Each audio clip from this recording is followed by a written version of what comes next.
There ain't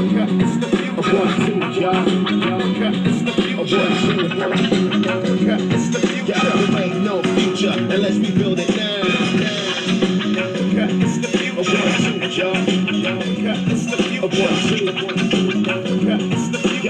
ain't no future unless we build it now. United States, Africa, we salute ya. A new state of mind, I introduce ya. Close your eyes and visualize the rise of a new paradigm. Solar powered skyscrapers. Welcome to the Africa Must Unite podcast, a podcast dedicated to inspiring African people worldwide to rise up, organize, and struggle for Pan-Africanism, a unified, liberated, socialist Africa, the only permanent solution to the exploitation and oppression of African people, no matter where they happen to be born or happen to live in the world. Now please, welcome the hosts of Africa Must Unite. Africa's future is now, so get ready.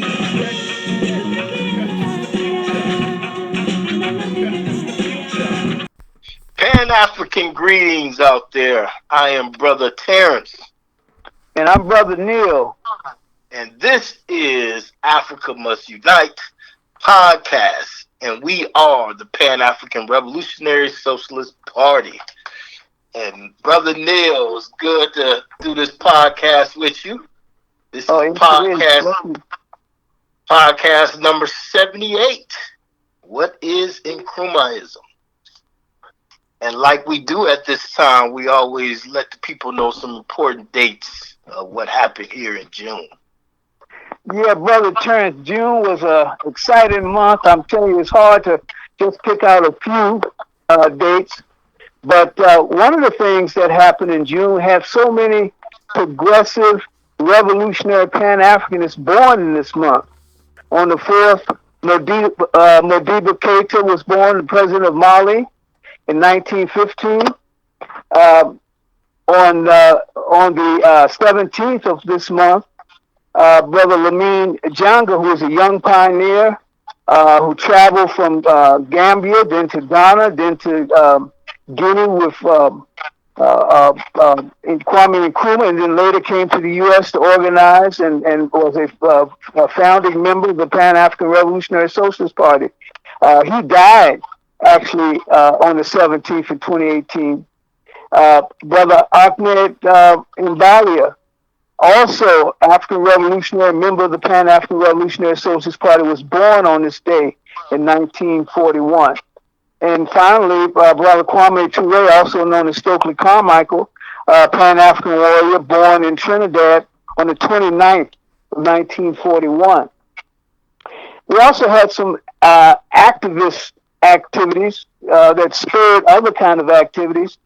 Angela Davis, revolutionary professor, activist, was acquitted on charges of murder, kidnapping, and conspiracy on the 4th of June, 1972. And she was tracked all over the country and into Canada and so forth. And just the organizing her self-defense helped to bring in a whole new generation of young people. Also, in this month, on the 16th, in 1976, African student uprising, high school, middle school kids began to rise up in Soweto and spark a new wave of revolution in Azania, South Africa, on the 16th of June, 1976. And finally, we had several independence, our countries reached independence in this month of June.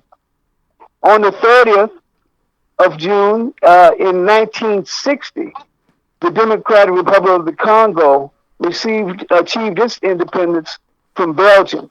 And our good Pan-Africanist brother, Patrice Lumumba, was the first prime minister. On the 25th of 1975, Mozambique won its independence from brutal Portuguese settler colonialism. And also during this date, during this month, we had a number of cultural warriors who were either born or died or transitioned. Gwendolyn Brooks, poet, was born in Topeka, Kansas, 1917, on the 7th of the month. And Ruby Dee, who was an actress and an activist, uh, made her transition on June the 11th uh, in 2014. So these are just some of the highlight dates of the month, and this was really an active month, and we want to make it an active month going forward. Absolutely. I mean, June, and I know a couple people born in June. They love this month. I mean, we Mega Evers, Walter Rodney, Jacob Vera. I mean, it's just a lot going on in June. So those were some of the dates, important dates of June dealing with African people. All right, you all. We want to definitely get busy here with this podcast. We want to let you know about our theme here. All of our AMU, our Africa Must Unite podcasts, are guided by the content of our annual calendars. And the focus themes of our calendars are guided by what the Pan African Revolutionary Socialist Party perceives as the most pressing issue confronting our people worldwide, the most pressing issue standing in the way of our liberation. This year, perceiving the need for our people to unite around one theory, one ideology, in order for more effective and quickly bring about our liberation, which is Pan Africanism, our focus is on Nkrumaism, the ideology that we believe should unite all African people, shining the way toward our liberation. And our theme this month is called What is Nkrumaism? I want to give people a quick breakdown of what is Nkrumaism. So, Nkrumaism is an ideology named after Osagyefo, Dr. Kwame Nkrumah, whose theory and practice yielded the greatest contribution to the African Revolution. And it consists of 7 essential elements. Identity. We are African people, no matter where we happen to be born or live in the world. Enemy. Worldwide capitalism and all of its manifestations. Objective. Pan-Africanism. A unified socialist Africa will bring about our permanent or our philosophy. Philosophical conscientism is the philosophy designed for African people. It applies the tool of dialectic and historical materialism to history, culture, and the current reality of global Africans. Ideology. Nkrumaism is our ideology. It is a systematic and coherent body of ideas that provides African people with the interpretation of their past, an explanation of their present condition, and a vision for their future social life. It is the blueprint for our liberation. Strategy, organization, specifically Revolutionary Pan-African Socialist Organization. And finally, tactics. And we say political education and eventual armed struggle are our tactics. So we're going to give the people a breakdown of these essential elements, Brother Neil. Break down a better understanding of what is Nkrumaism. So the first one that I spoke of, which is identity, I want to just give a couple of quotes first. A quote from Nkrumah himself. He said, quote, all people of African descent, whether they live in North or South America, the Caribbean, or in any other part of the world, are Africans and belong to the African nation. Queen Mother Moore once said, quote, well, if an African has offspring in America, what are they? They're still Africans. We're nothing more than overseas Africans, end quote. And Brother Malcolm X once said, quote, just because a cat has kittens in the oven doesn't make them biscuits. So all of these quotes are centered around African people identity and being African. And Nkrumah was convinced, and so are we, that the people's identity is derived from their ancestral land base, not from their birthplace. We must also know who our enemy is. It's really critical that we uh, uh, uh, uh, direct our main blows at our main enemy. The primary enemy of excuse me, the primary enemy of all African people, poor and working class people, is global capitalism in all of its manifestations. Whether those manifestations can be slavery, colonialism, settler colonialism, or neo-colonialism. As Secretary teaches us, capitalism is an economic system in which the major means of production, that is, the industries, the major equipment and so forth, the machines, the mineral resources, the technologies, the major land bases and so forth, are owned and controlled by a few people, the capitalist class, who live off the exploitation of the workers for the maximization of the capitalist profit. The capitalists own, but they don't work. The workers work, but they don't own. This creates an unfairness in the very nature of this capitalist economic system, which spawns a multitude of unfair ideas. For example, that people who are born of a certain color are innately inferior to another. Or, in terms, we can also talk about gender in the same way that one gender is inferior to another, thereby bringing about gender oppression and sexism. Human beings don't come out of their mother's wombs with these beliefs. These unfair ideas come from the unfair way in which we are organized to work in order to survive. White supremacy is a symptom of the problem and not itself the main cause. We must tackle what gives birth to white supremacy, national oppression, and racism, and that is capitalism. The cause is capitalism, it is the mother of white supremacy. The ruling class of this corrupt, vulturistic economic system uses quote unquote white supremacy as a weapon to maintain control of the workers and the poor of the world. We must also state that there are internal enemies of the people as well. These people we refer to as puppets, lackeys, agents, and wannabe capitalists. And our enemy has set up a system called neo-colonialism, which puts people, it looks like it has Africans in charge, but really they're puppets, and the real capitalists are pulling the strings in the background. And so these people look like us, but they are not working in our interest. They are working in the interest of those capitalists who are actually pulling the strings. They are merely puppets. Right, and just as dangerous there. Element three here is objective. And if you've tuned in to any of the 77 AMU podcasts, you know our objective has not changed. It's been Pan-Africanism.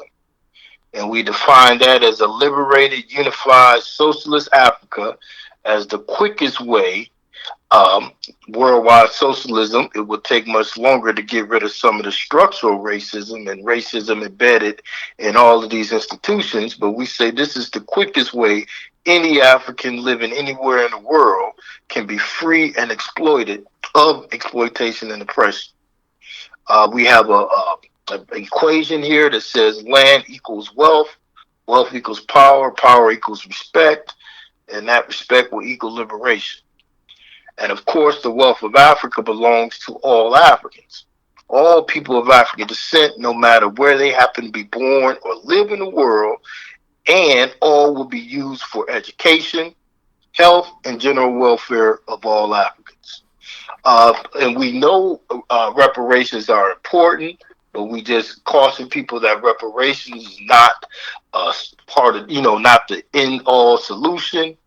Um, because we understand that this will, only enrich a few of us. And if we don't understand the whole concept of reparations, if we get a check, most likely we're going to, spend that back up and give it back to the system. So we are not against reparations, but we do understand the role it could possibly play on our way to Pan-Africanism.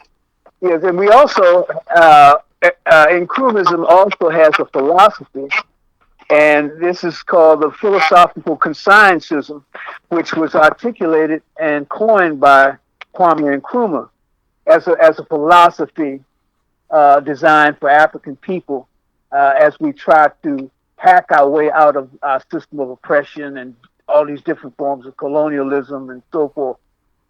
Uh, any philosophy must be based on the traditions, the history, culture, and so forth of the people. And as Africans, our philosophy must be based on our history, our culture, and our current reality. Sometimes we have all kinds of revolutionary philosophies, and sometimes we want to follow. If there's been a revolution in Russia, for instance, we think that we have to do the same thing the Russians did. Or if there was a revolution in China, we think we have to do the same thing that the Chinese did. But properly, what any real revolutionary should do is to examine their own historical and cultural reality, which is what Nkrumah did with consignism.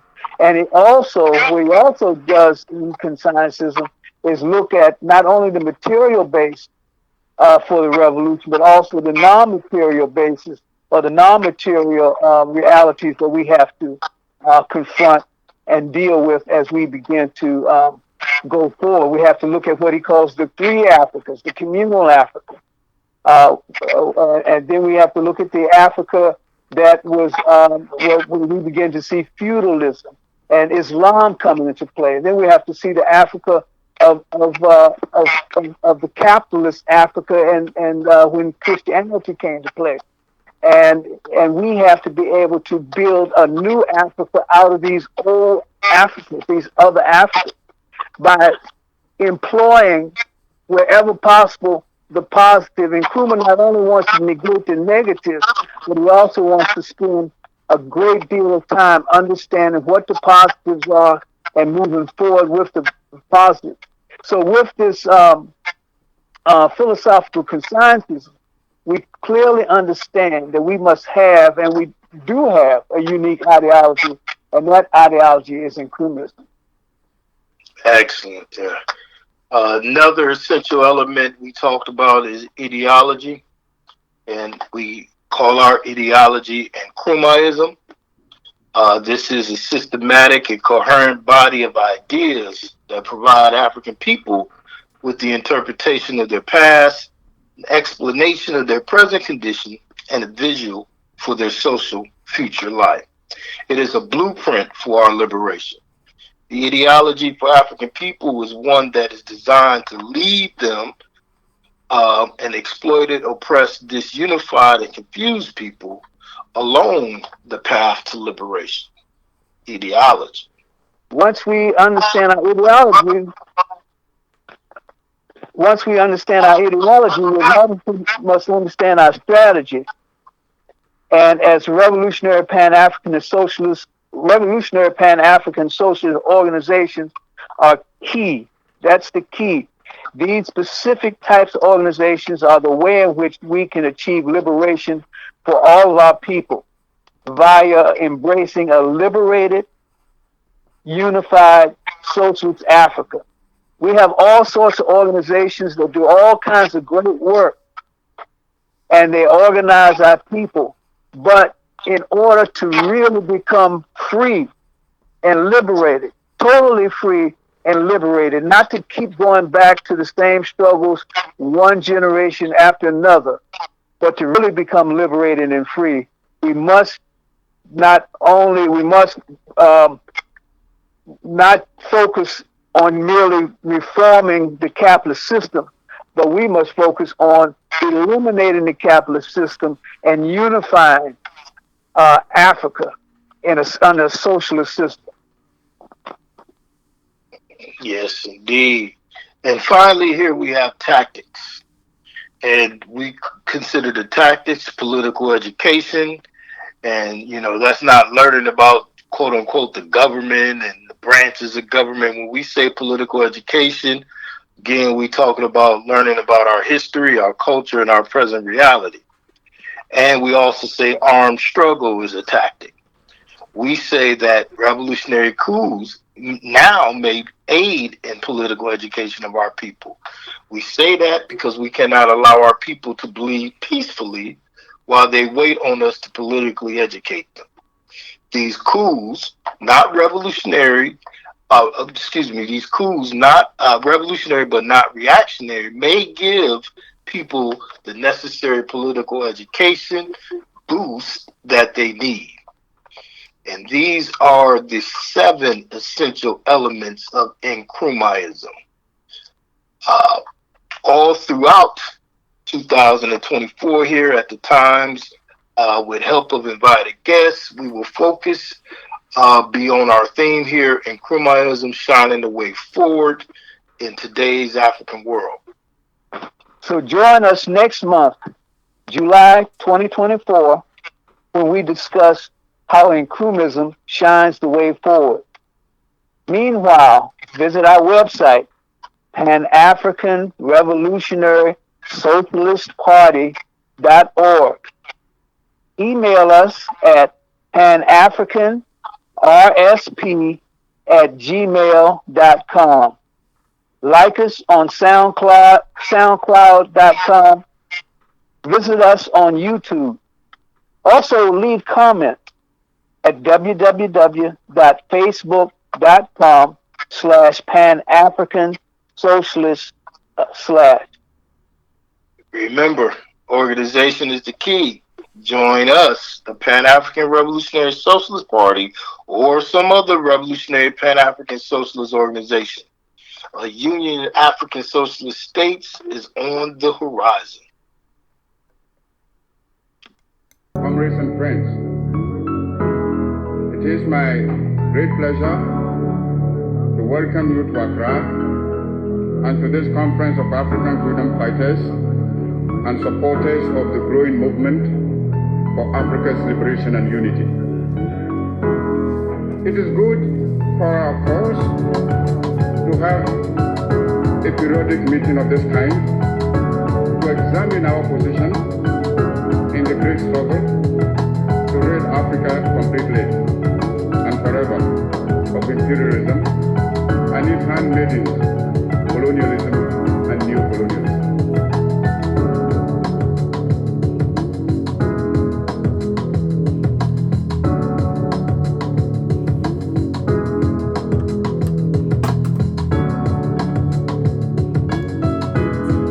As the great wealth that has been taken out of our continent over 5 centuries of spoliation and extortion, very well. Africa has immense actual and potential wealth: gold, diamond, copper, manganese, bauxite, iron ore, uranium, asbestos, chrome, cobalt, the hopes of other minerals.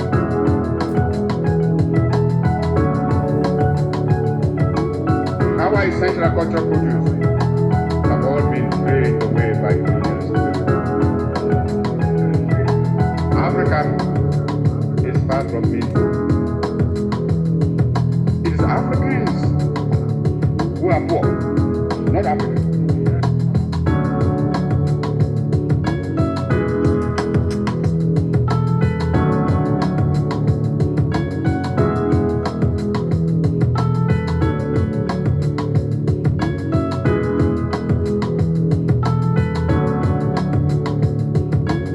I raise this point so that it will stay in your minds when you may be tempted by the seductive promises of new colonialism to forget the real character of colonialist imperialism and be persuaded away from your own true interests and those of Africa.